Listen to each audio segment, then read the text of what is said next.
Hello guys, ഏവർക്കും നമ്മുടെ ചാനലിലേക്ക് സ്വാഗതം. എൻ്റെ പേര് കുഞ്ഞാപ്പി.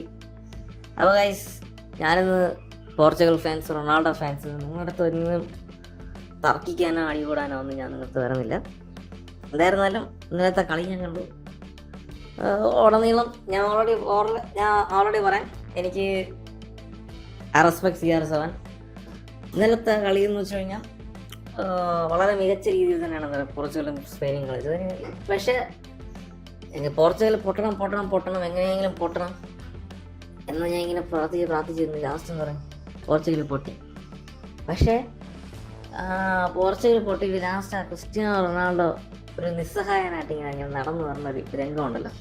ഇത് കഴിഞ്ഞിട്ട് ഒറ്റയ്ക്ക് ഇങ്ങനെ ഒരു നിസ്സഹായനായിട്ട് ഇങ്ങനെ നടന്നു പറഞ്ഞൊരു രംഗമുണ്ട്. അത് കണ്ടപ്പോഴേക്കും പിന്നെ എനിക്കെന്തോ കൂടെ ഒരു മൂഡ് ഓഫായി. പക്ഷെ എന്തോ ഒരു പാവം ഇത്രയൊക്കെ കളിച്ച് ഒരുപാട് കാര്യങ്ങളൊക്കെ ചെയ്തു. പക്ഷെ at the end of the day എന്താ പറയാ, ഒരു വേൾഡ് കപ്പില്ലാതെ മടക്കാം. അപ്പോൾ അത് കണ്ടപ്പോഴേക്കും പിന്നെ എനിക്കൊരു എന്താ പറയുക, ഒരു പാവം തോന്നി.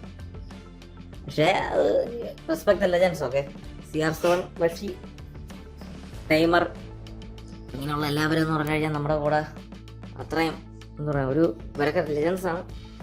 ഇവർ ഈ ഇവരുടെയൊക്കെ കളി കണ്ട് വളരാൻ കിട്ടിയൊരു ഭാഗ്യം എന്ന് പറഞ്ഞു കഴിഞ്ഞാൽ അതും കറക്റ്റ് ഈ സമയത്ത് തന്നെ നമ്മൾ ജനിച്ച് വളർന്ന് ഇവരുടെ കളിയൊക്കെ കണ്ട് വിറ്റ്നസ് ചെയ്യുക എന്ന് പറഞ്ഞാൽ അത് ചിലരുടെ കാര്യമല്ല, അത് വലിയൊരു കാര്യം തന്നെയാണ്. പക്ഷെ എന്താ പറയില്ല, എനിക്ക് ഉള്ളിൽ ഞാൻ ആദ്യം ചിരിച്ചെങ്കിലും പിന്നീട് ആലോചിച്ചപ്പോഴേക്കും എന്ന് വെച്ചാൽ it's over. Okay, world cup മാത്രമല്ല, ഓക്കെ വേൾഡ് കപ്പിൽ പോർച്ചുഗൽ ഈസ് ഔട്ടായി, ഇനിയൊരു സെക്കൻഡ് ചാൻസ് ഇല്ല. പക്ഷേ വേറൊരു കാര്യം ചിന്തിക്കുമ്പോഴേക്കും ഇറ്റ്സ് ഓവർ എന്ന് പറഞ്ഞാൽ ഇനി റൊണാൾഡോ വേൾഡ് കപ്പ് കളിക്കില്ല, തീർന്നു. ആ ഒരു എറ അങ്ങ് തീർന്നു. റൊണാൾഡോ വേൾഡ് കപ്പ് ഇനി കളിക്കുന്നില്ല. അപ്പോൾ മെസ്സി ഇനി ഇതുപോലെ ആയിരിക്കും. രണ്ടാം കൊല്ലം കഴിയുമ്പോഴേക്കും മെസ്സിയും അത് ചിലപ്പോൾ മെസ്സിയുടെ ഫൈനൽ ലാസ്റ്റ് വേൾഡ് കപ്പ് ആയിരിക്കാമല്ലോ. അതുകൊണ്ട് വെച്ച് നമ്മൾ ജനിച്ച് വളർന്നു പറഞ്ഞ ഒരുപാട് പേര് ഇന്നലെ നെയ്മർ പോയി. ഞാൻ അതാണ് പറഞ്ഞത്. ഞാൻ ഇങ്ങനെ ആദ്യം ചിരിച്ചെങ്കിലും പിന്നീട് പെട്ടെന്ന് അയ്യോ, ഞാൻ ഇങ്ങനെ ഒരു മാതിരി അയ്യോ എന്നായിപ്പോയി. ഇനി റൊണാൾഡോ ഒന്നും വരില്ലല്ലോ, നമ്മൾ ലെജൻസ് എല്ലാവരും ഇനിയിപ്പോൾ റിട്ടയർ ചെയ്തെന്ന് പറയും, എല്ലാവരും പോകും.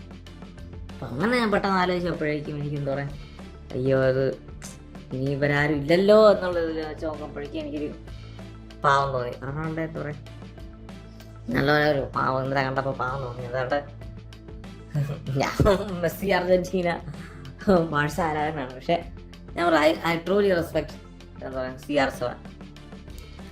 അപ്പോൾ അതാണ്.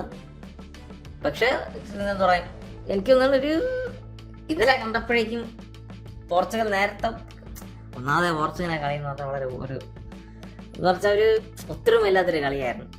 പക്ഷെ എന്തായാലും ഇന്നലെ എനിക്ക് തോന്നി ചിലപ്പോൾ ഒരു സെമി ഫൈനലിൽ വന്നിട്ട് എന്താ പറയുക പോയിരുന്നെങ്കിൽ കൊള്ളായിരുന്നു പറഞ്ഞാൽ. അതുവരെയെങ്കിലും നമ്മുടെ ഒരു ഗ്യാങ് ഉണ്ടല്ലോ, എംബാപ്പെ, നമ്മുടെ മെസ്സി, റൊണാൾഡോ, ഇനിയിപ്പോൾ മറ്റേ ഹാലൻഡ് ആയിക്കോട്ടെ, നമ്മുടെ ആ ഒരു ഗ്യാങ്സ്റ്റർ ഗ്യാങ് ഉണ്ടല്ലോ, എല്ലാവരും കൂടെ ഉള്ളൊരു അതുവരെ കിട്ടുമായിരുന്നു. പക്ഷെ എന്തായാലും ഞാൻ പറഞ്ഞില്ല, fate have something else to do.